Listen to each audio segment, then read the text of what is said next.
Antes de falarmos a respeito dos 5 pontos do calvinismo, nós precisamos nos lembrar a respeito da controvérsia que aconteceu na Holanda, lá no finalzinho do século XVI, início do século XVII. Em 1610, os arminianos formularam um documento com 5 pontos a respeito da sua visão da salvação do homem, uma visão sinergista, e eles colocaram esse documento com o nome de Remonstrância.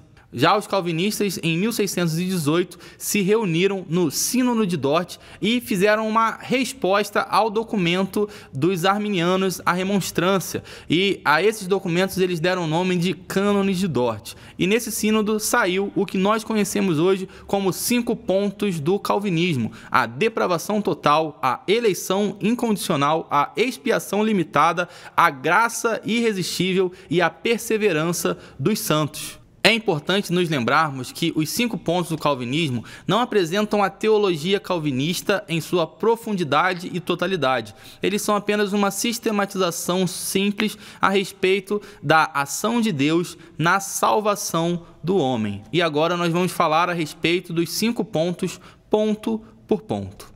Na depravação total, nós entendemos que a realidade do homem é tão manchada pela corrupção e pelo pecado que ele se encontra sendo escravizado pelo pecado e incapaz de se salvar. Essa é uma realidade total, sendo então o homem totalmente dependente da ação desse Deus soberano na sua salvação.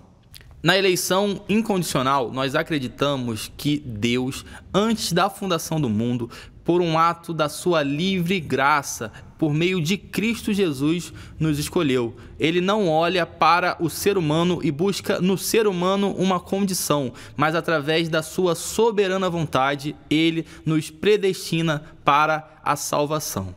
Na expiação limitada, nós entendemos que o sacrifício de Cristo é eficiente para salvar aqueles que creem no seu nome. Ou seja, Cristo morreu apenas por aqueles que são os eleitos de Deus. Cristo não morreu por todos, porque se Cristo morreu por todos e na cruz do Calvário, quando ele disse está consumado, ele estava pagando a dívida de maneira perfeita. Quando qualquer pessoa morre e não confessa o nome dele, essa pessoa terá que pagar a mesma dívida pela segunda vez. Nós sabemos que o sacrifício de Cristo foi perfeito, a dívida já foi paga, portanto, por todos aqueles que Cristo morreu, todos esses serão salvos.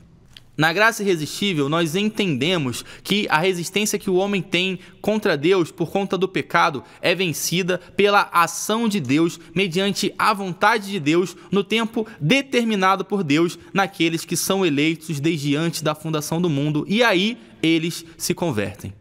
Na perseverança dos santos, nós entendemos e acreditamos que aquele a quem Deus escolheu salvar, aquele que foi justificado pela fé em Cristo Jesus, aquele a quem Cristo morreu para salvar, esse jamais perderá a sua salvação. Uma vez que a salvação é obra de um Deus perfeito e todo-poderoso, essa obra irá ser concluída de acordo com a sua vontade. E por isso, os santos, os salvos, os eleitos, eles perseverarão até o fim. Que Deus nos abençoe.